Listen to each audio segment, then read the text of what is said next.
let's welcome Tom Loegering. How did I pronounce that? Perfect. I can't believe I did that. And, of course, you're the CEO of Sun City Country Club. Right. And, wow, a lot going on. And we had you on another station, I believe, 5, 6, maybe 7 years ago. It's been quite a while. But tell us a little bit. So, first of all, you're on the board of directors here, huh? Right. Oh, that's sort of cool. How do you like that? It's really a perfect way to kind of give back. Being on the board, and as you mentioned before, the guy, that it seems like the chamber's really one of the better chambers, and there's a lot of progressive things going on. Oh, yeah. Well, I would say that since I've been on the board, Guy is new to the board. He's been on the directors, but now he's running the chamber. Yes, yeah. That's why it's so impressive right now. He is really the spark plug that's turned this place. I mean, it is. That's just exciting. Amazing. I mean, the board members have always been great, but the actual physical leadership has been not as good as it could be, right? Especially when you measure it by Guy's absolute immersion into this chamber. He is unbelievable. He's a great talent. I've known him for quite a while, yeah.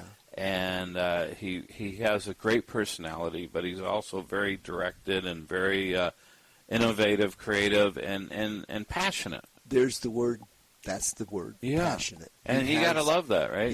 He just absolutely loves Peoria. He loves this chamber, and he loves all the people that come here and are trying to do business. It is just an absolute pleasure to be on this board at this time. Oh, that's good to hear. Yeah. You know, some boards, I've known boards in the past, other places, and they do power plays, but this board seems like it's cohesive. They're together. They're friends. They're friendly, and they're supportive of doing better things. Right. The board has always been supportive and trying to do the best they can, but we set policy. We don't run the operation. That's right, yeah. And we finally have somebody in now that is running the operation that has the passion and the zeal for this job. And it's like everything, as Guy even mentioned, we don't do business like we did 30 years ago. Right. Well, chambers aren't as necessary as they were 30 years ago because of the digital age, and people are doing things differently. That's right. But he's plugged into 30 years ago, but he's also plugged into today. Yeah. And that's a unique combination. You don't find that much. I like it. Oh, I love it. Yeah. It's the answer. It really is. Answer. Yeah, it's a nice blessing for everyone, and there's no doubt. And so let's talk a little bit about what's going on with you. You got a lot of things going on. Where do you want to start? We could start with the golf program in schools or the Sun City Country Club. Well, what would be good for you to start? Just generally, I'll just tell you some of the things I'm involved in, and then we can go into it from there. Right now, I'm a board member of the Peoria Chamber of Commerce. I'm a board member of Peoria Education Foundation, and I have a program I founded, golf program in schools, GPS.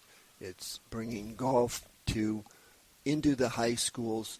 I physically go on campus, and we're teaching not so much golf. We're introducing golf to the freshmen in Peoria Unified Schools. And what we're trying to do is bring the kids the life lessons from golf: honesty, integrity, courtesy, respect, just the general life things that you want to do, that persistence, judgment, mathematics, all these things work from golf. And I personally have signed up for 800 PE classes this year alone. I'm physically in the classes. I have 800 of them. 800. That's 3,200 kids. I have a PGA professional that comes to teach the class, so they're getting the top quality teaching. Wow. So what we're doing is we're bringing them the real agenda of golf. which I feel has been missed by the other supporting groups that are supporting golf. And what we're doing is we're teaching every kid. Our program is inclusive. It goes to, so we even teach special needs kids. So we're working with Special Olympics to be an inclusive program. It's absolutely amazing how our numbers right now, I'm like I said, we're doing 3,200 kids this year. Our goal is in 3 years to be in 44 high schools on the west side. That's 27,000 freshmen every year. Oh, wow. So that's great because, like you said, some of the inherent parts of golf. And I was reading up on this at GPS. It's really to help the students find the right path. And that means persistence for P, and then achievement, right, trustworthiness, and health. And you want to describe that a little bit more? Well, what we say is GPS, and it has two levels. GPS is grip, posture, and swing. So that's the golf part. But GPS is helping the kids find their right path. Right. What my goal is to help these kids. I'm not looking to help them become PGA professionals. I'm telling them the life lessons that they can learn and why, the fact that there's job opportunities in golf, there's job growth because you play golf. Almost anybody that plays golf can tell you a story of how golf impacted their life. And it's a game you can play for your entire life. I'm 77. I still play. Wow, you're looking way younger. Thank you. Good for you. I have a different lifespan planned than other people. Everything is planned. But the idea is getting the kids so that they understand that there's job opportunities, that there's actually scholarship and career opportunities. So physically, when we go into the classes we go into 6 classes on site where we're in the PE, so we're in their curriculum. They have to take the program. We don't just teach the elite, which is golf has a plume of being for the elite. Right. Well, I'm teaching in classes, and in my first class, which was last April, I had 2 kids that were homeless. Oh. Homeless. Really? Yes, and that's in this area. People just do not realize the plight of some of these kids. And so when I'm physically in the class and talk to them about there's opportunities that they control, success or failure, the choice is yours. That's a book that I wrote, okay? And I talk to them on that level. But when they go to their 6 classes, they get taught all about the golf, the swing, their posture and their swing. Then when we work backwards and then they go through and learn all the things that you do with golf, then they come to my club for a field trip. That's the only expense that the district has to pay is bringing the kids out to my club. And the kids get a half a day on the club doing driving, pitching, and putting. And then I take a group of them, usually a quarter of the group that comes out, and I walk around the golf course and show them how to feel comfortable when they come to the golf course. And so what my point is golf has been an elitist thing. I don't charge the kids. I don't charge the school district. So this is all in my hook, and naturally I'm looking for sponsors to grow it bigger.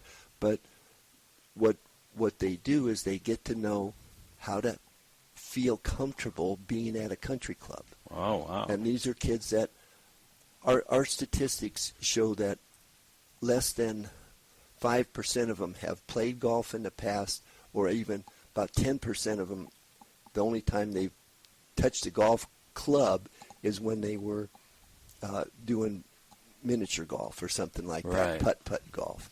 So not really learning about golf. So my program is teaching the kids the final leg of that stool is that I talk to them about scholarships. I encourage them to look up golf, look at golf on Saturday or Sunday and watch. I say you only have to watch the golf until the first commercial comes on.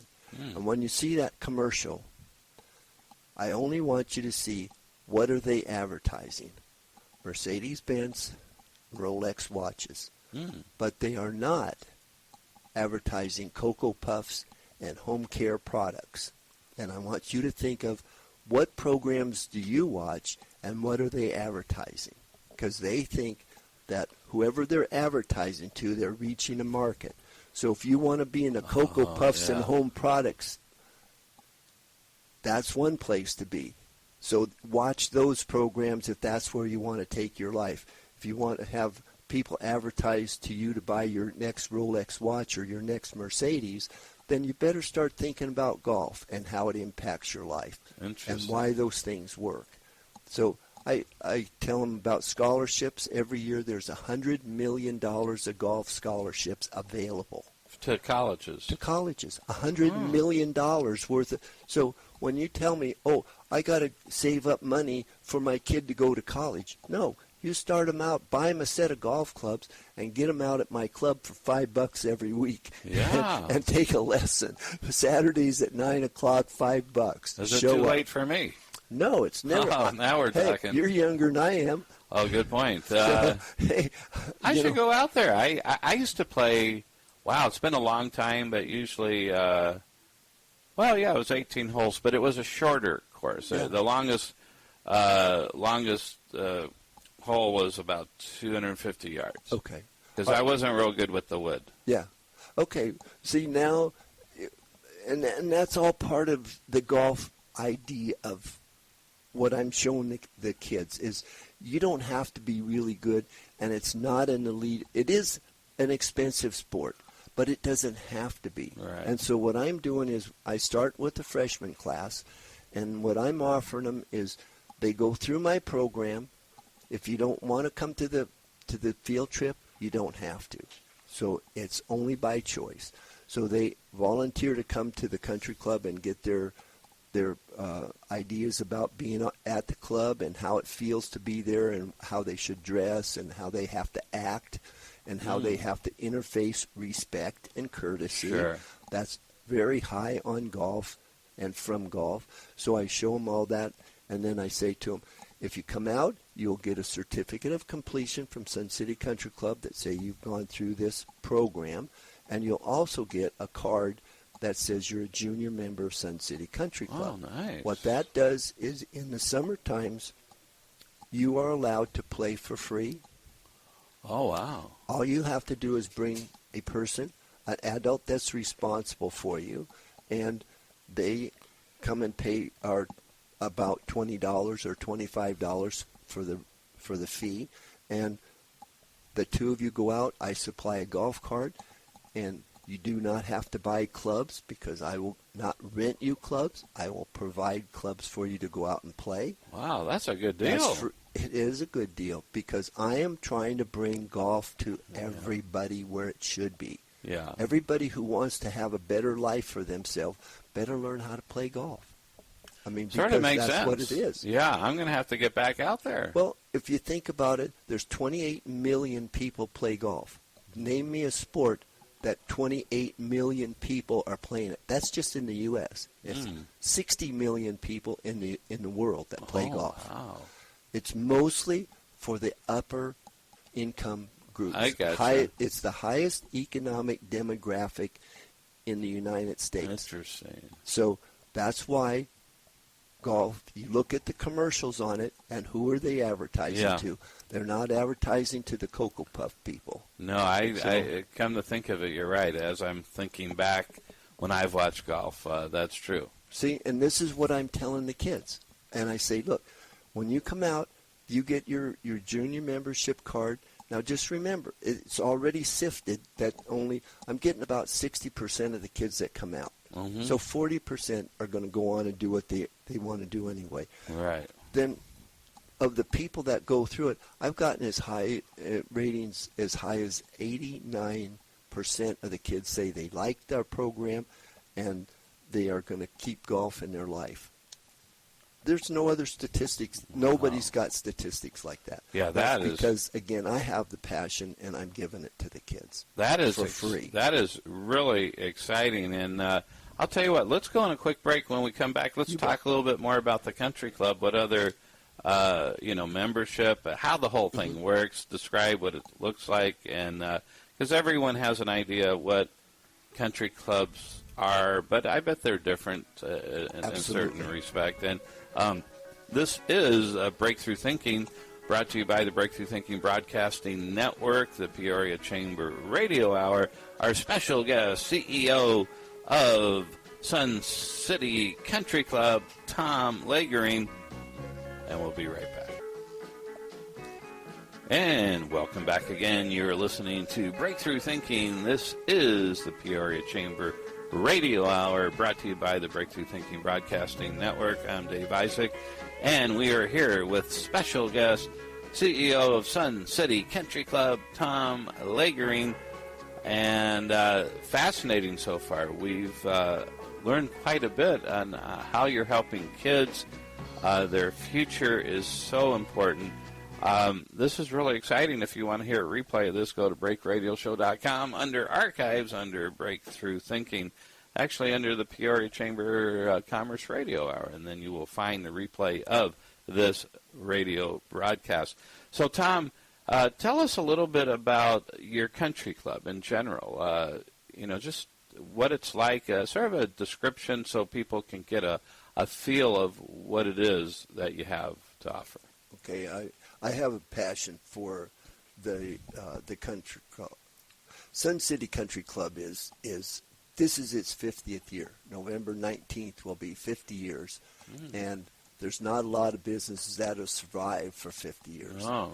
My brother and I bought the club in July 17th of 2007. I'm a real estate guy, and I bought it absolute worst time, right at the top of the market, right. And everything everything died after that. But I live on the course, so now I tell people I don't have much money, but I have a big backyard. So I have a 127-acre backyard. Oh, my gosh. I tell people, they say, is running a country club, you make a lot of money doing that? And I said, well, it's how you become a millionaire. You start with 4, and 9 years later, you got 1. Yeah. So it's a tough business, but it's a hospitality business. And what we're finding is people, the new generation of people do not want to join something. They will come and be a prepaid member, which is really prepaid green fees, but they don't want the same things, the ambience of a country club from the past. Gotcha. And so we bring all the ambience from a 50-year-old country club, but we're also changing to the real modern times of what people want. So what we do, we have tournaments and events. We're the home of Special Olympics for Arizona. They have their once a year they'll have a meeting. It's a 3-day tournament for their athletes. They have over 500 athletes that play golf, and so they come out and play. Then we also I have a personal program for autistic kids, so that we raise money. We have a tournament and raise money, and then I have twice a year we'll have a program that that's sponsored by Autism Speaks, and we'll bring 10 kids out to the course where they learn social skills and motor skills, and we do not charge the parents, and we do not charge anybody else, so that we provide all of the setup for them, and we bring the kids out, and they have 4 hours of class time. It's 1 day a week for 4 Saturdays, and we usually do it toward the end of April. And what the kids will do is they'll come out and they use the special equipment. They learn how to get high-end eye-hand coordination, and they'll start out having this big golf club, and they hit a beach ball, and they learn to throw a tennis ball at a Velcro target, and they do things like that. And then the fourth week, they're actually out on our driving range hitting golf balls. Nice. Wow. So you give a lot back to the community. Well, again, that goes into this program I was mentioning before about my Goldman Sachs program that I went to. It's Goldman Sachs Small Business 10K. They spent $200 million putting a program together that helps CEOs of existing clubs double their income every year and hire more people. So that's their give back. But in the class, the words that I heard that really inspired me and caused my passion to shift was, you have to do good in your business in order to do, you have to do well in your business in order to do good in your community. Oh, that makes sense. So I spent 100 hours in class and 200 hours writing a 23-page report for Sun City Country Club called a growth plan. And in that 200 hours, I came up with a program that was from May of last year to August of last year. And in May, I had 172 members. At the end of the year, I had over 352 members. I don't know if there's a country club in the country that grew that fast. That is quick. Can you give us one or two secrets of the success? It's knowing what I wanted to do and knowing that I have to do good in my business before I can do good in my community. I have to have largesse to give it from. I don't want to give the shirt off of my back to another person because that's still one person without a shirt. So I want to help the other person either make a shirt or do something that creates a shirt. So what you're saying is knowing what you want to do and making sure your business is solid, the foundation. So it sounds like to me then what you're saying is that you've developed what your mission, your purpose is, and refined it to whatever that is, and then really cleaned up, maybe like most businesses should, is clean up some of the systems, some of the foundational issues that are inefficient. I also am a CPA and a business consultant, so I can relate to what you're saying, and I like it. I mean, it makes sense what you're saying. Oh, absolutely. And so does that sound, in a nutshell? It's very close to it. Yeah. But see, that is some of the old school where you look at the existing and you have to say, this is what my systems are. Well, our systems, our ability to handle our customers was just fine. But the number of customers, because I'm in Sun City, you think older people, 55 and older. Right. But my program that I put together because of it, I was trying to think, how can I double my income? Which for a golf course is, you're just trying to survive. In the valley, 1/3 of the golf courses are losing money. 1/3 are breaking even, and 1/3 are making a ton of money. And most of those are on the east side, and they get over $200 a round. Wow. So that's expensive. My country club, I won't go play somewhere for $200 a round. I want it to be affordable.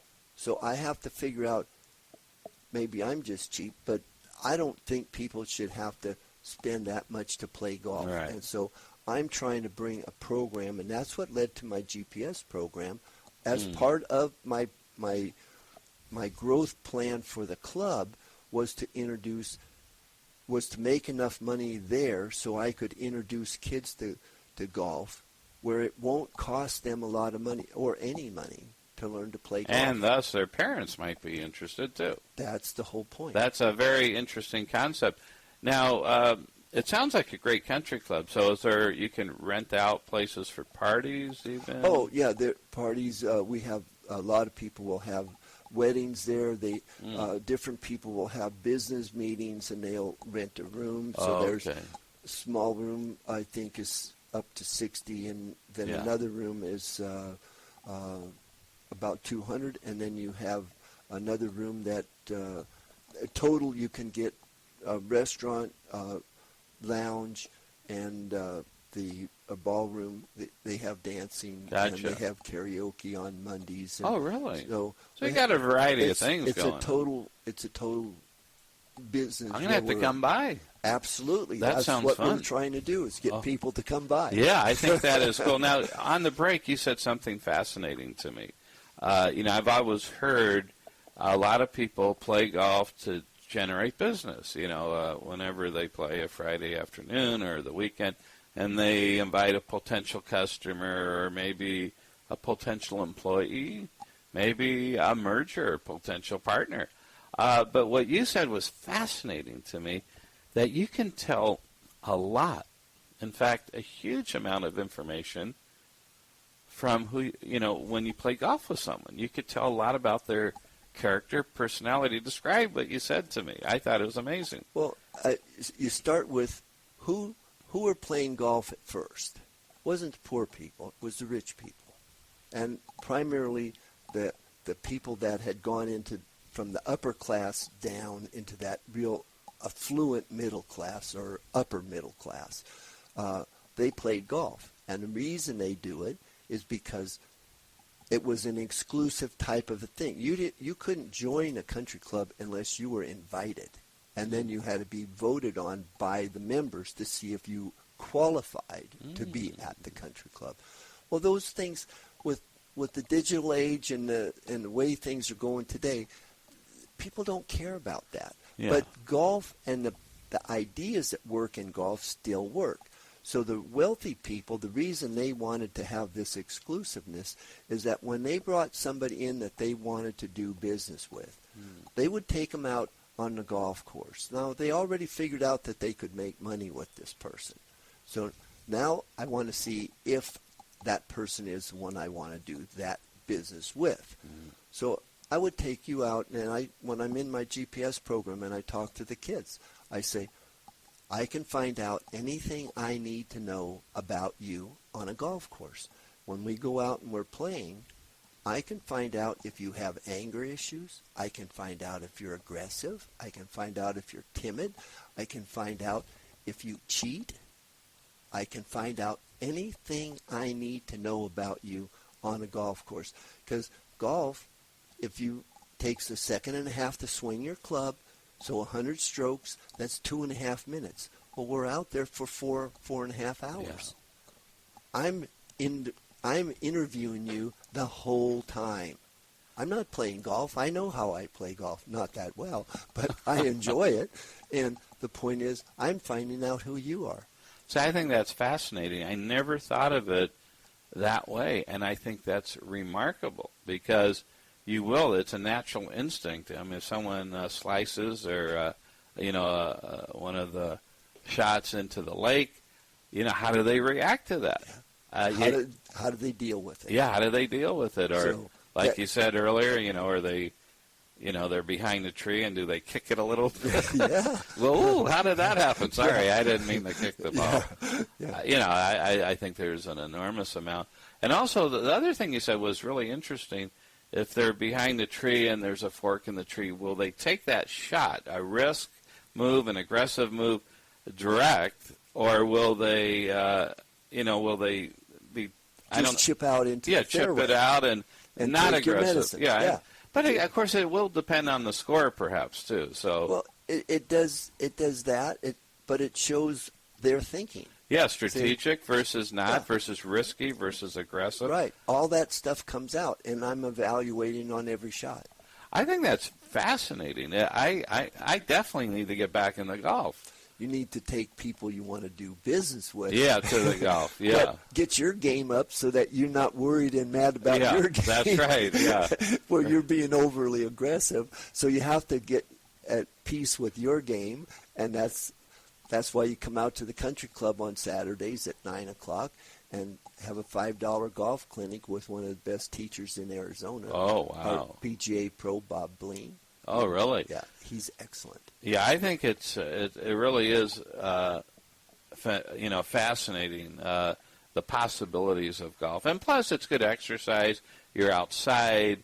And it is a good way just to, enjoy and relax nature in nature. I guess that's not a bad way to to spend a day or half a day. Is it about a half a day long? Yeah, it's 4 hours. But, you give yourself more time because you want to play golf and then you want to sit with the people that you came out to play with. So that, I mean, sometimes if you found out if they kick the ball too many times, you may not care to do business and it'll be a short meeting. Yeah, that's right. But if it's the longer meeting, you take the time. But the whole idea of golf, and that's what I'm trying to teach these kids, is that if they get into golf, there's many reasons why people play golf.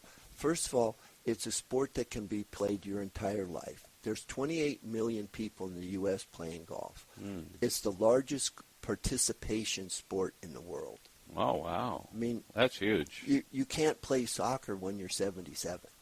Yeah, that would be. You can't go boxing when you're 77. Yeah. You can't run track when you're 77. There's not a lot of not clubs competitively, for that. really. Yeah, there's not that's clubs hard. for that.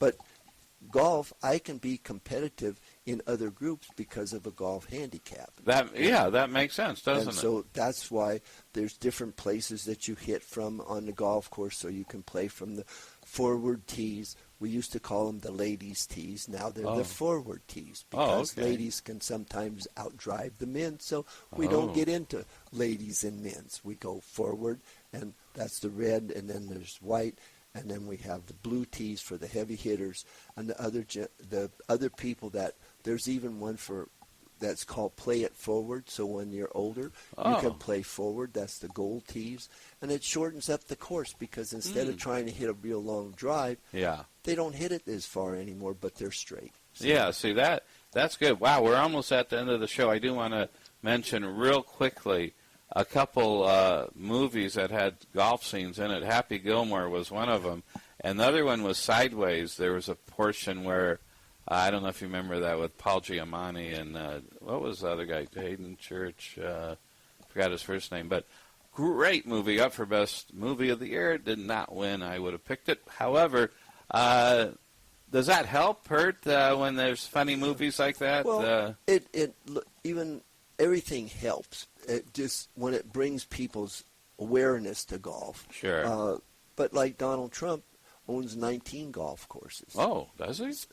Yes. I don't think Mitt Romney mentioned that, though. I don't think he does. I wonder why. This weekend, when they were having the thing at Doral, he owns that. And he came in his little helicopter that says Trump on the side. Wow. But 19 golf courses. Yeah. That sounds successful. Some of the best in the world. Wow. He doesn't own my club. He's not vying to own my club, although I think mine's like the 20th. But yeah, but we do have to write to Mitt Romney and say, why didn't you mention some of the successes? Well, that's all I'm going to say. But anyway, it's been an honor and pleasure. We want to get you on again. This is fascinating what you're doing. Yeah. It's great for kids. It's great for health. The path, like we said, meaning persistence, achievement, trustworthiness, health. It's excellent, and not just for the kids, but the adults will also see how the kids react, and parents can learn from kids too. And the thing is that with the parents, they get to come and play in a social media free zone, because you cannot have your phone on while you're playing golf. Oh, no. Okay. No. Devices. You can't. It's just people. It's just people. I love that. It brings it back to human contact. And contact. You got to love that. So how do people get in touch with you, or how do they find out about your programs, your golf, your country club? How do they do it? They can reach me personally at tom@suncitycountryclub.org. Okay. Or they can go to golfps.org. And then my book is successorfailure.org. Well, that is fantastic. Tom Loegering, thank you so much for coming in today. We'll have you back. This is, you're 77 years young. You look younger. You're really helping society, helping the community, helping kids. We appreciate you for that. Thank you very much. Thank you. Got to do good so you can do. You got to do well in your business to do good in your community. And I love that. That's a great tagline. There's no question. And this is the Peoria Chamber Radio Hour, brought to you by Breakthrough Thinking Broadcasting Network. Listen to us, of course, every Saturday on NBC Sports Radio, AM 1060 KDUS, and our entertainment show on 1480 AM KPHX in Phoenix, Arizona, Breakthrough Entertainment. A lot of good stuff going on. And everyone have a great day. See you soon.